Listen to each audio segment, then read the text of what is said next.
Hey everyone, I'm here today to show you our Isopod Breeding Kit. Pretty awesome kit. Comes with a 12 by 8 by 6 Reptile crystal clear acrylic.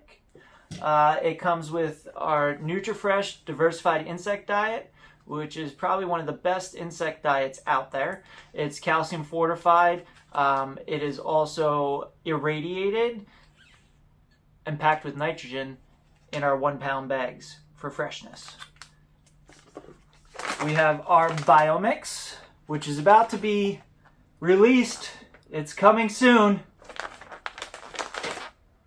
And this is our secret sauce.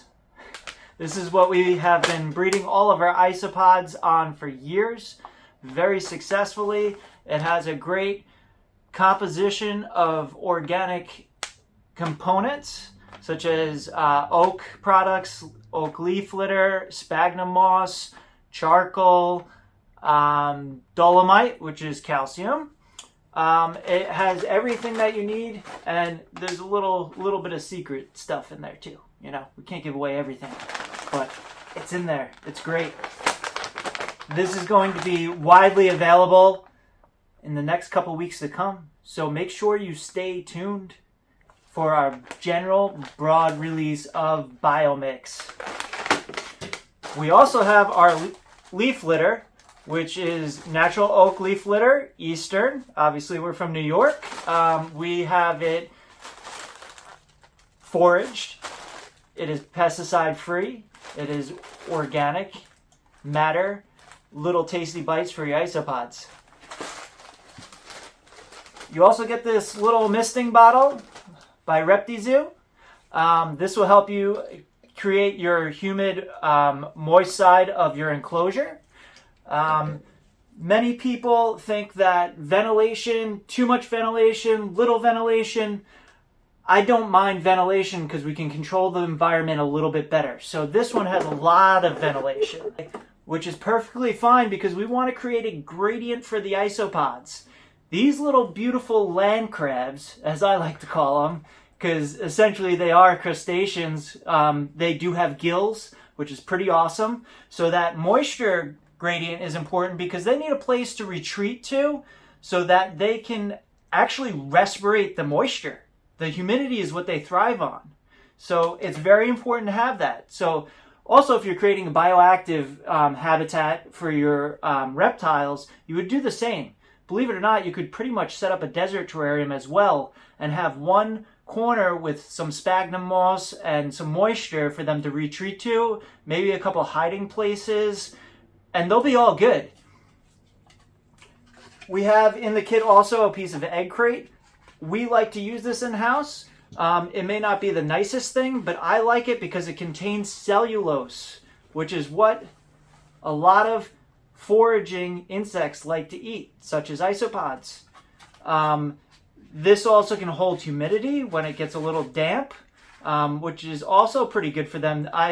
Most of the time I'll see them, hold up in these little nooks and crannies as the substrate will dry out, and this still has some humid kind of surface to it for them to crawl onto. Okay, so let's get into it. So you have your Biomix. We're going to put some Biomix in here. Oh yeah. We could put a nice layer of Biomix in there. One thing I personally like to do that I've seen to be very effective is to get our cocoa chip as well, and you can put a layer in the front. You can put a little bit of sphagnum moss as well. It's not necessary entirely. It just holds a little more moisture on that side. We could create that a little different in this one simply just by watering the front. And I'm going to show you how to water. It's quite easy. So I'm going to put a lot of leaf litter in here for them to hide. You can also add some cork bark or natural bark that has been put through a treatment process so that there's no live insects or critters that are going to infest your colony. We always want to keep the outside bugs outside, not in our little micro habitats. So before I add my critters, I'm going to prime my water. And now I'm going to start spraying down. What I like to do is I will pull back my leaf litter some, and I'm going to spray the top, put it at a finer spray to really get down to the base of this. You can also just pour the water in, which I may even do here. It's nice to broadcast some mist. I like to get down to the base and let it come up with the moisture as the substrate kind of sucks up all that water. We don't want to go too crazy because it will start to leach all the way to the back. And like I said, we want to keep a gradient. It's quite important. So this is just a base starter kit. Like I said, you can add other components to this. This is not, the end all to your setup. So you can get as creative as you want. This is meant to get you going. And today we have some Reptile Deli isopods.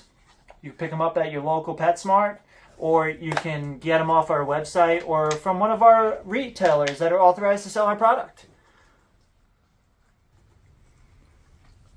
Let me show you this. This is so cool. I absolutely love these little guys. This is Cubaris marina papaya. And they are pretty much a pink bug, which is so cool to me. I mean, I've bred some of the rare species out there. Like, we were probably one of the first to do the Thailand spikies. We were working with lemon blues when they were like $1,000 a bug. We've bred them all in house here, and still, for some reason, the papayas, I just love them. They're so cool.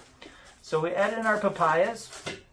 Now we're going to give it just a little dusting of our NutriFresh. Pop this open. And when I talk a dusting, like, you're just going to give them a little pinch. I mean, I only have 10 isopods in here right now, which I would suggest at this size container, you could start with double that amount easily and let them propagate from there. And then we're going to take our handy dandy egg crate. We're going to place it right on top.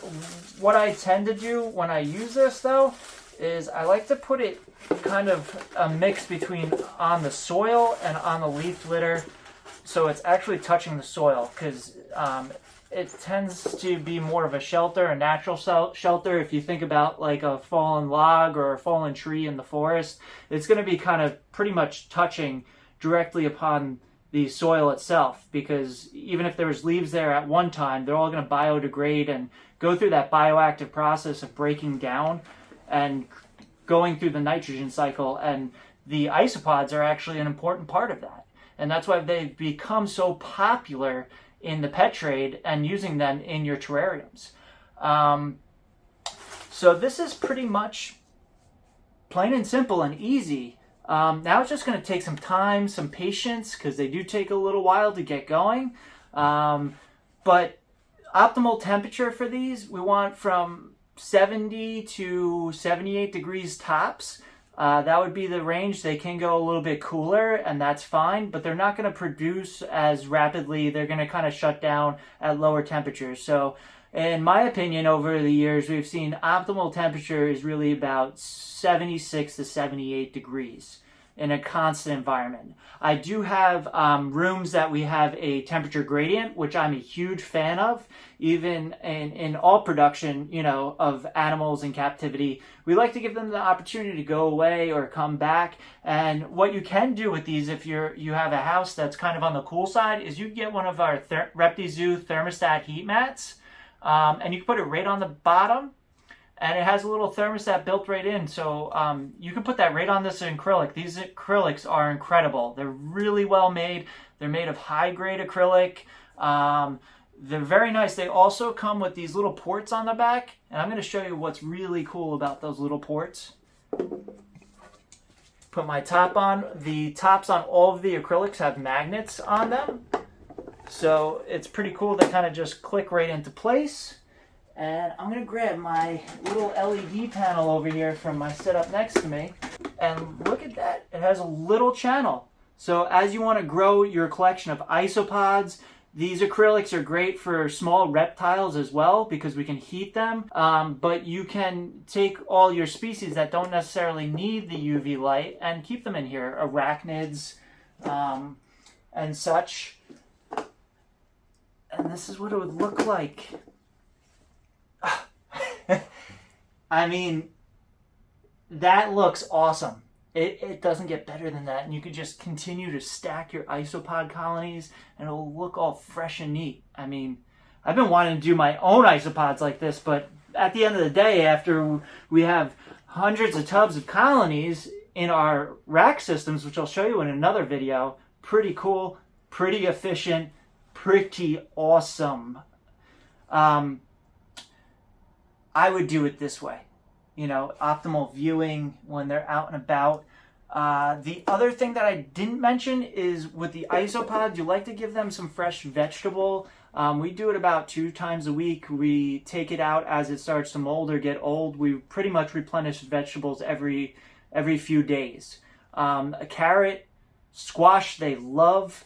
Those would be my 2 that I would recommend. It gives them some moisture and also the vegetable matter is really good for them. There's many other vegetables that you can provide, but I'm not going to get into the whole general care of isopods yet. I promise you those videos will come.